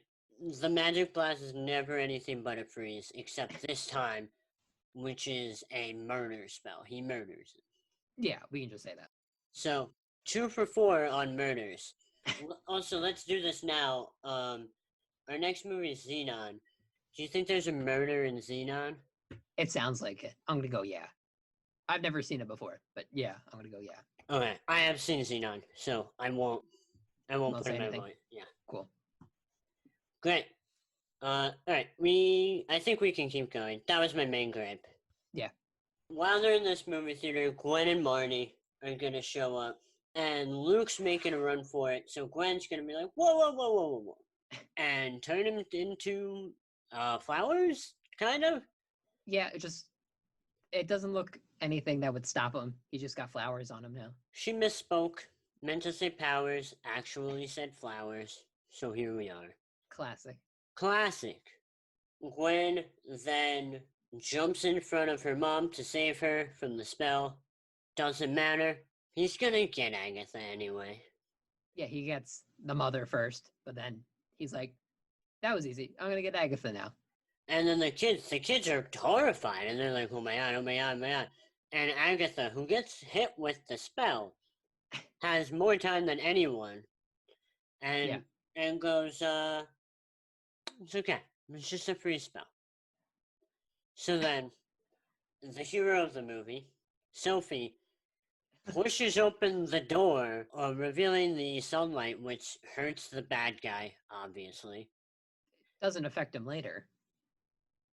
It Real. once he is less powerful, it does. Or Okay, the light from the lantern. okay. They don't explain it well, but you got a point. Yeah. Right. And Sophie's gonna kick this door open, save the day. They're gonna run out. And then they're gonna go around the corner, move on from the fact of what they just saw, and Marty's gonna be like, I have the recipe for the brew in my pocket. I was listening. I wrote it all down and copied it. I think it was she just stole it from the cookbook. She Oh. didn't remember it. She didn't remember anything. Great. Even better. You're It just stealing from an shows- old lady who It bought just- you a broom. It just shows that Marnie is not the real hero of this movie. Right. It's Sophie. 100%. 100% Sophie. A little bit Luke. Kind Yeah. of some Dylan. But not Marnie. But mostly Sophie. Yeah. So they're gonna be like, oh, we gotta find some stuff. They need hair from a werewolf. Why they need to shave a werewolf's head? I don't know. Because werewolves shed. They take a absurd amount of hair from this werewolf. Right. They run into a hair salon. Luckily, the werewolf runs a hair salon, and they're like, "Oh, give me a job, whatever." And like, there's a hair jar that is a flamethrower, and then she just shaves his head. When in reality, he sheds. Yeah, like Marnie does the flamethrower hair dryer as a distraction, when obviously the werewolf could just stick his hand out and grab the hair dryer, but he doesn't, and it's a distraction for Dylan to just use a trimmer to shave off hair. Yeah, these next few scenes don't particularly make sense, so we'll speed through them. Then they're gonna go to like a gym and go up to the sauna room, and they need ghost sweat, so they go up to the sauna. I have a question. Yeah. Do ghosts sweat?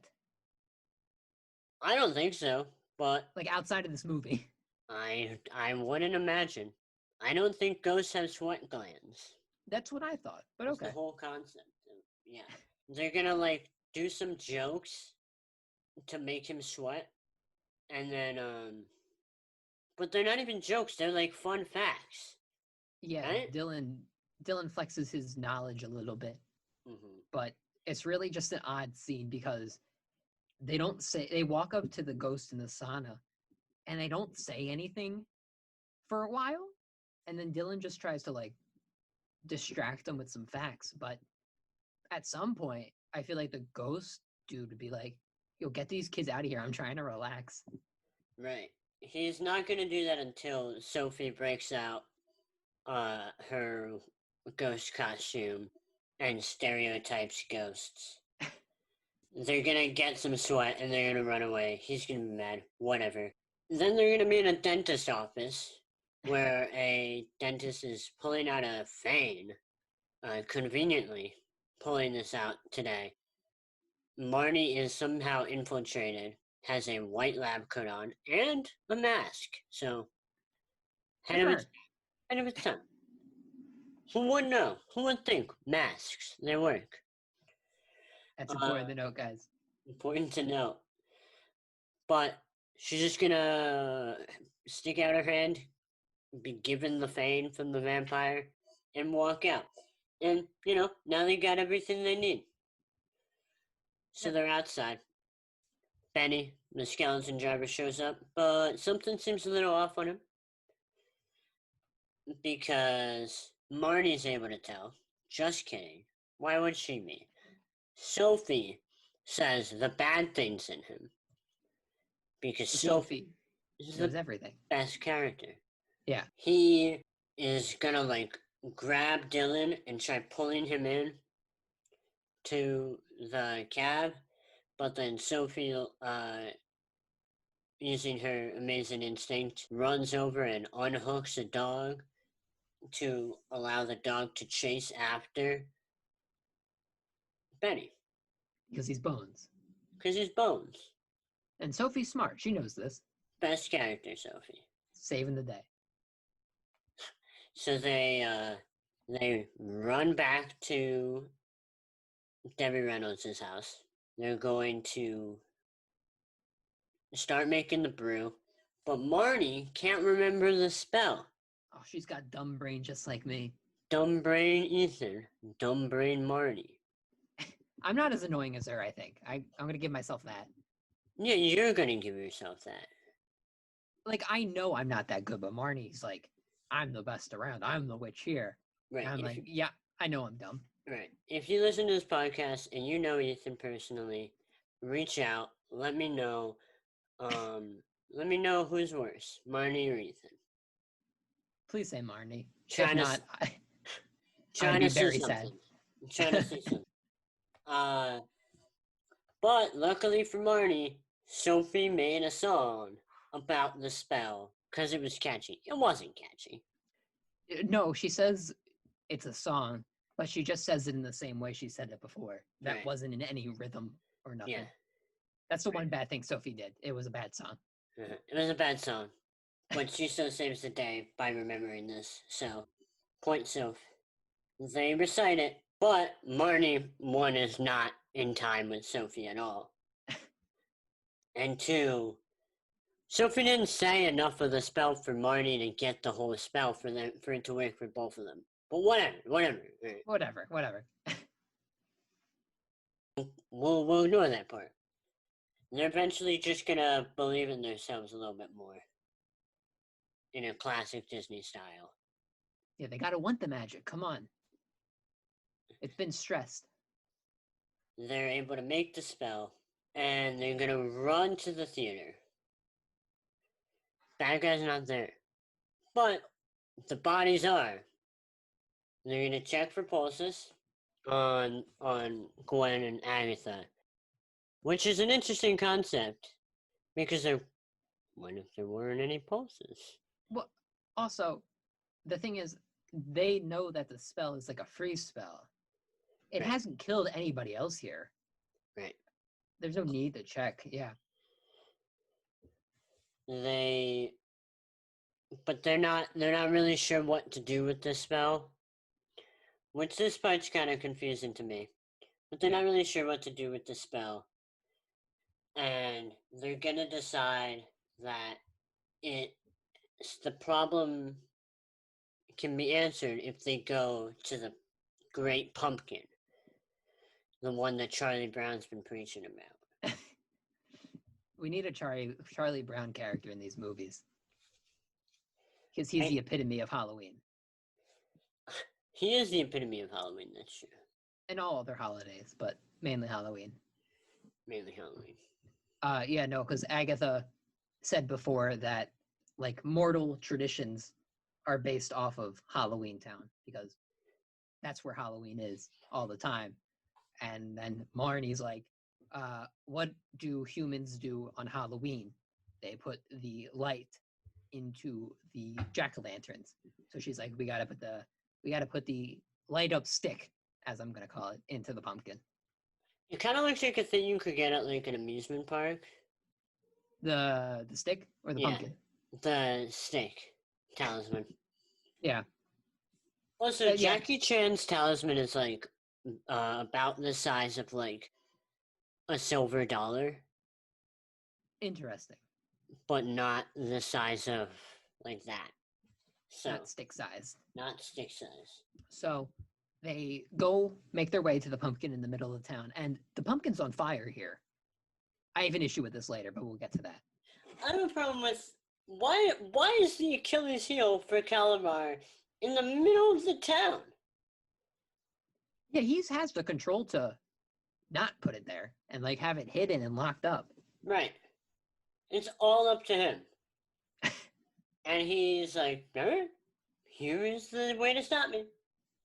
I don't know, maybe he'll learn in the next movie not to do that. So Marnie is walking to the pumpkin, but she bumps into Luke, and Luke says that it's a trap. Calabar's gonna stop her. But Marnie doesn't want to hear any of this because Luke was a bad guy to her. So it doesn't matter because a big, dark, gray clouds appear over the town. And at this point, still, the spooky guy appears on top of City Hall, and he says he wants to invade back into the mortal world because they have been separated for too long. Right, spooky guy's there. He's not happy, but when are spooky guys ever happy? That's true. That's a sad reality. I think he probably has a point.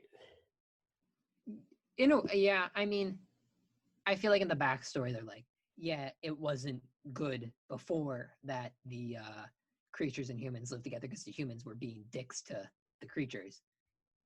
But now, like, I feel like the relations between the two should be better. Right, he's just like, he's advocating, I guess, like, his flaw is that he's advocating that we take it to the next step. But, like, we're out here advocating, like, go, you guys shouldn't be shunned and stuck at Halloweentown. You should go back to the mortal world. But don't start getting violent. Yeah.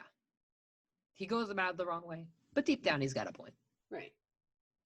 So while he is talking and he's revealing his plan to everybody in town who has gathered, it is revealed that this spooky guy is Calabar. Shocking, I know. And then Luke says he wants to make up for his mistake of convincing Agatha to come to the theater earlier, because what Calabar said to Luke was that all that Calabar wanted was the talisman, but he attacks Agatha, which wasn't part of the plan that Luke agreed to.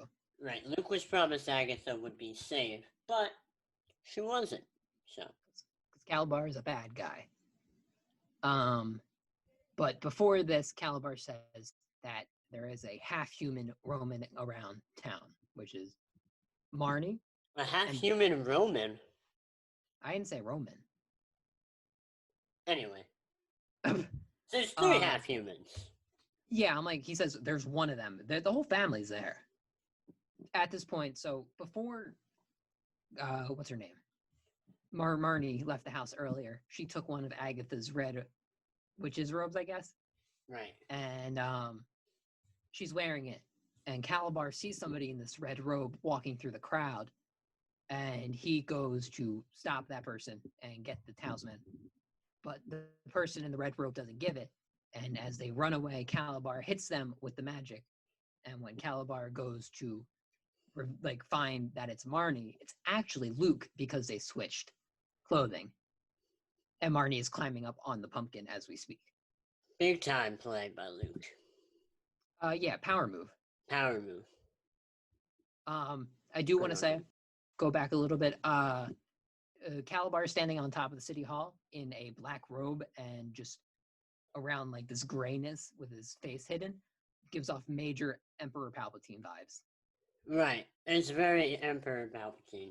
Until because he's wearing like this weird mask that is, now that you say it, is honestly just a ripoff of like Emperor Palpatine. Yeah. Just like, I feel like a younger Emperor Palpatine. Instead of electrocuting everybody, he freezes everybody. Same vibes. Same vibes. Same vibes.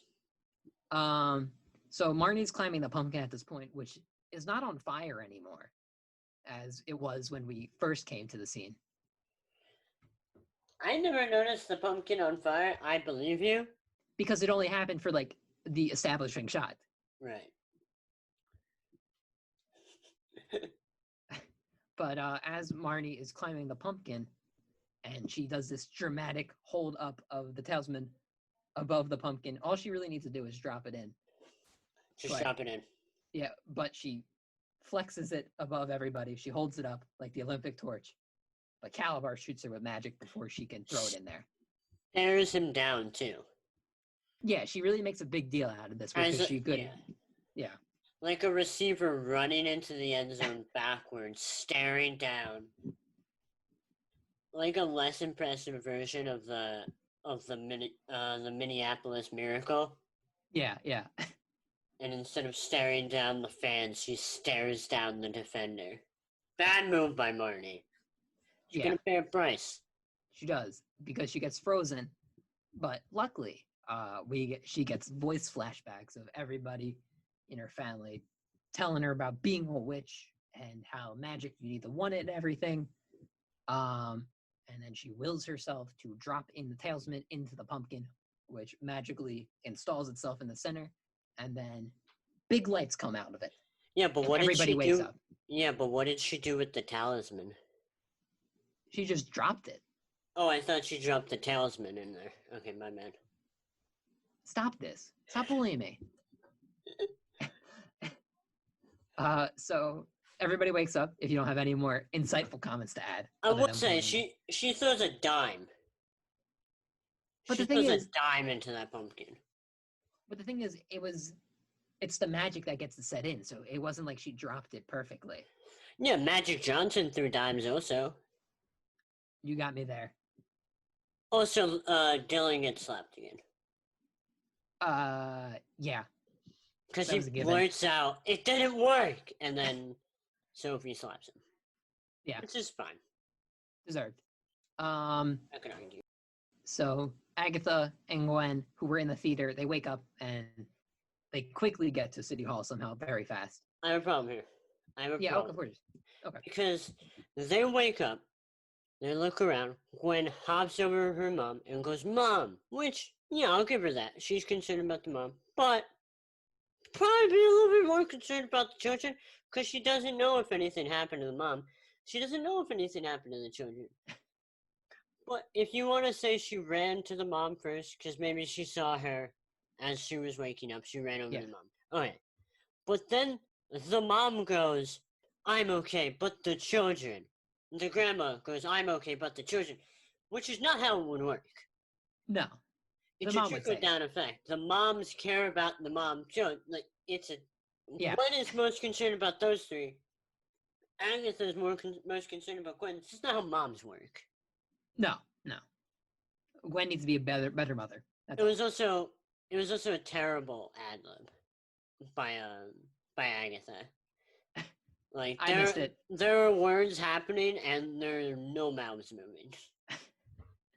Amazing. So they meet up back at the town square, City Hall kind of thing, and Calabar gets back up, and it is revealed that Calabar wanted Gwen to be his queen, but he's angry because she chose a human instead. And to stop this, he pulls another Star Wars kind of thing and force pulls the talisman out of the pumpkin, which you can do apparently. And so he's threatening everybody, and then Agatha and Gwen start chanting a spell to try and stop him. He's gonna say that the reason he did all of this is because of Gwen. 13 years ago? But it doesn't feel right. Reasons. He's gotta have something else. Yeah. But yeah, like, he just pulls the torch out and flies him no problem. Like, clearly the pumpkin torch, all it did was unfreeze people. It didn't do anything. Yeah, it just seemed, the way Agatha described it earlier, felt like it should have done more. Yeah. He got stronger because he got the pumpkin torch. And then Agatha pulls out a baby rattle. Yeah. For this next set of chanting.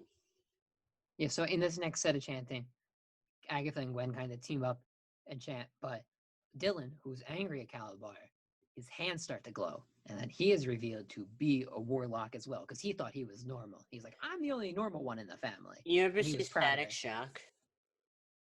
No. Shocking. You asked me these questions. You know the answer. I think they're making a Static Shock movie. Soon. Which is really cool, because Static Shock's an awesome character, and it was an amazing cartoon. Also, I think on Disney XD. Probably, at that point, your brother has probably been born, meaning you probably had a TV. Disney XD was primarily for Zeke and Luther, so. A despicable sentence. We'll talk about Zeke and Luther another time, because I got a lot to say. Hope not. But so when Dylan is revealed to have these powers, the rest of the family comes together, hands held, and they begin to, I guess, chant. It's really more of a hum. Right. They go forward, and they're like, it's clear that they have to all hold hands. Yeah. So they go to all hold hands, except for Dylan, he's like, all right, this is how we defeat him. Stands behind them, crosses his arms, and closes his eyes. And is completely like not. And then there's a whole bit where Marty's like, Dylan, we need your help. Like, what is he doing? Does he want to die? He's throwing this game. But you know who's also throwing the game? Calabar. Like, I know he talks about, like, he's kind of, you could see he's underestimating the power of the family together. But if you see this group of people, like, trying to stop you, you have the talisman. Stop them. Yeah, you have the talisman also. Stop it. Either way. Exactly. Stop them. Stop them. That's the thing here. So they're all doing their hum, and the talisman starts to glow really brightly, and it disintegrates Calabar, and the talisman returns back to Agatha.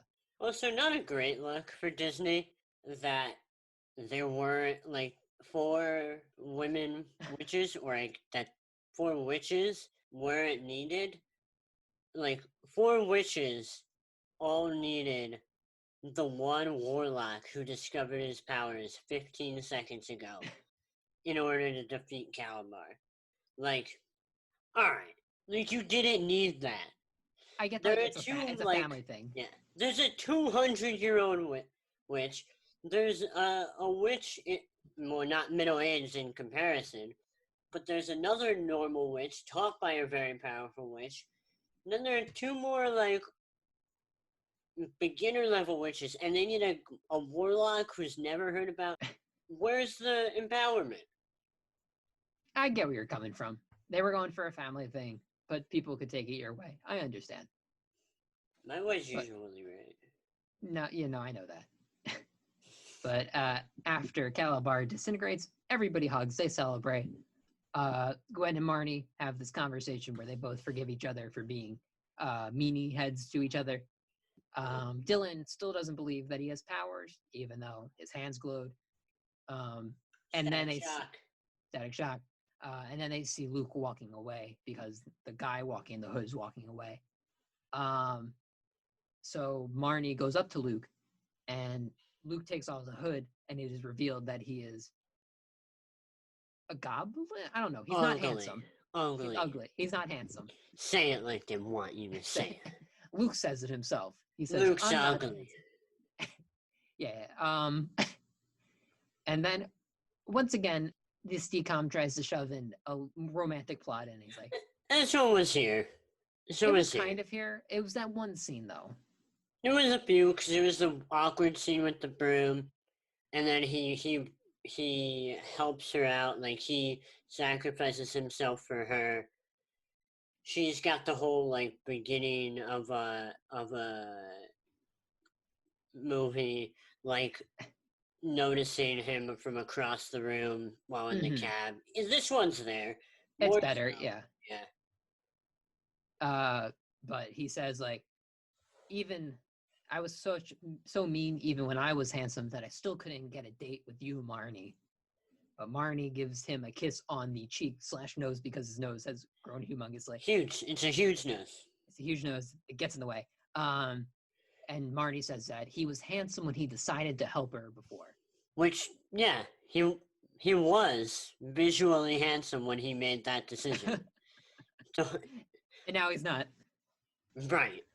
Yeah. She's not necessarily like helping this guy's self-esteem.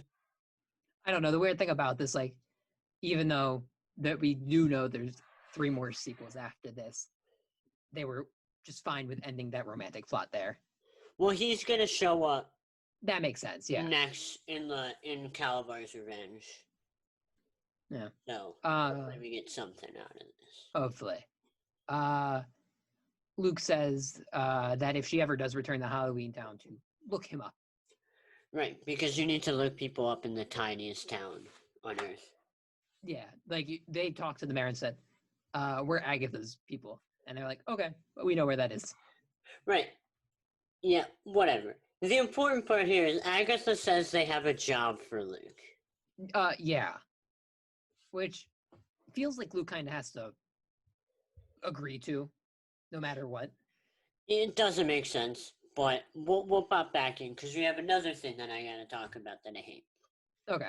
They're gonna have this like Star Wars style like walking through the parade Yeah. crowd towards the bus, and they're gonna all stop in front of the bus instead of getting on the bus and having this conversation.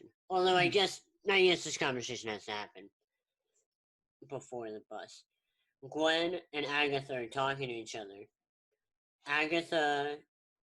Gwen wants Agatha to move in the mortal world with the family, and Agatha's like, yeah, absolutely. But the whole time this conversation's happening, Gwen is looking up to the sky. Is she? She's not making any semblance of eye contact. She's not even looking in her direction. There's a big height difference between Debbie Reynolds and Judith Hogue, but like, not even looking in the realm of this. Like, it's so distracting. It's almost like she's blind. Yeah. She's up in the sky. I don't know. Maybe Debbie Reynolds was like, she's like, I already done enough of this DCOM. So they just CGI'd her here at the end. They were like, hey, Gwen, just kind of look up there. Debbie Reynolds will be up there. Right. Like, whoever was like doing the directing didn't realize that Debbie Reynolds is shorter. Is not basketball player, 7-foot height. Her. Like, someone should have noticed. Yeah. Whatever. The moral of the story is Luke got so ugly he became the bus driver. Yeah. I don't think he understands the commitment of that job. Because every Halloween now, he has to drive people between the mortal world. Right. Well, unless he becomes handsome again, then he's probably in the clear. Then he gets to be just dude in Halloweentown again. Right? Yeah. Yeah. So after that conversation between Agatha and Gwen, Gwen says that she'll help Marnie complete her witch training. And Marnie gets her flying broom back because she thought she lost it, but it was in the bag all along. And then they all get onto the bus and fly off into the sunset, waving goodbye at everybody down below. Waving goodbye at everyone. Like, they wave goodbye down below to everybody, so they're waving at the people. It's a wrap. That's a wrap on the first Halloweentown. Let's get into this. We don't have really anything else to rank. We have no. Yeah. Let's go. Since I think this is the first one where we're gonna have some questions about where it lands. Yeah, this one's up in the air. I'm interested to see where you land this movie. All right, so let's look at it against You Lucky Dog. So just to run through it, You Lucky Dog is third. Then we have Under Wraps, and then we have Brink. Mm-hmm. I think Halloweentown is better than You Lucky Dog. Well, I think we can agree on that. I'm almost gonna say I know it is. Like, it's the law that this movie is better than You Lucky Dog. I think it's better than Under Wraps. I think it's better than Under Wraps. I think it's a better Halloween movie than Under Wraps. Right. I think well. It's a bit more put together story-wise. It's less offensive. It's a better movie than Under Wraps. It seems like they got their footings more here in this movie than they did in Under Wraps. So I agree with you on that. Now, the question is it better than Brink? Do you want to go first here? I think I have my answer, but why don't we go at the same time? I don't think that worked last time. Well, I'll say I count it down 3, 2, 1. We say better or worse. Okay, fine. Last time you said a completely different word than the two options. I tried a bit, didn't work out. I'll be serious this time. Yeah, you tried a bit much. You got me there. Okay, let's just count it down. 3, 3, 2, 1. Worse. All right. Aw, Okay. that's cool. That's cool. Yeah, no. Halloweentown was a good movie. Right. I think personally, Halloween movies are one of my least favorite holiday type of movies. If anything, Christmas movies are my favorite. But I feel like Brink and Halloweentown are on the same level of from a production standpoint. But I like the idea of an aggressive inline skating movie and that whole concept better. Right. I think the goal of this ranking is by the end of the 106 movies, number one's the perfect or the closest to perfect DCOM movie. And not to say that one necessarily can't be a holiday one or a theme, Mm-hmm. but I think the best one, it's tough for me to necessarily even say Halloweentown 1 is the best in the Halloweentown series. Yeah. For me, I think Calabar's Revenge is better. Okay. So I think it just has to lock in here because Brink feels like just it's gonna be on another level for now. Yeah, they were both good movies. They were both enjoyable watches.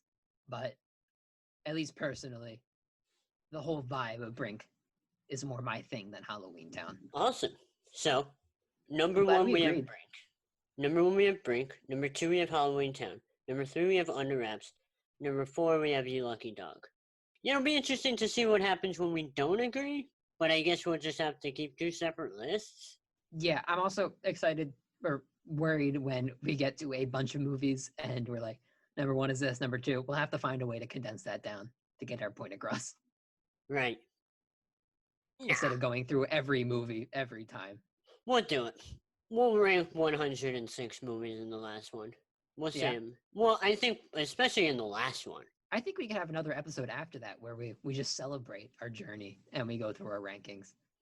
Because these podcasts are already long enough. You've heard us talk. It's true. This one feels like I think we gave you guys a good time this time. Yeah, we gave you less than Brink. That's all I'm gonna say. Yeah. So you have anything else to say on Halloweentown? I don't think so. Cool. I'm excited to see where the next one goes. Next one's Xenon, right?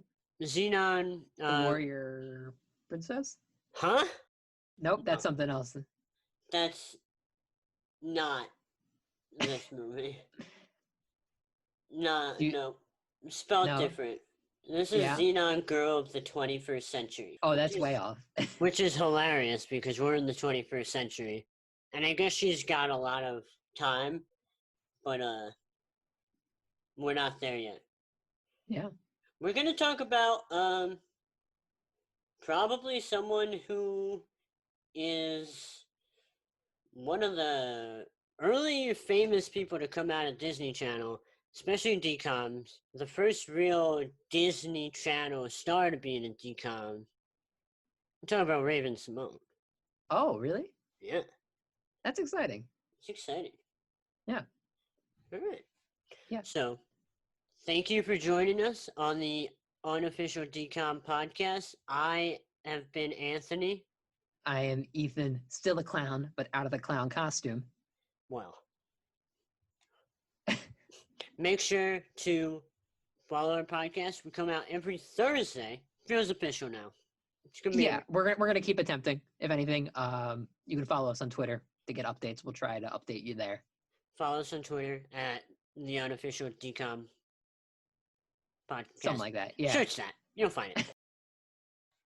You can email us at the Unofficial DCOM at gmail.com.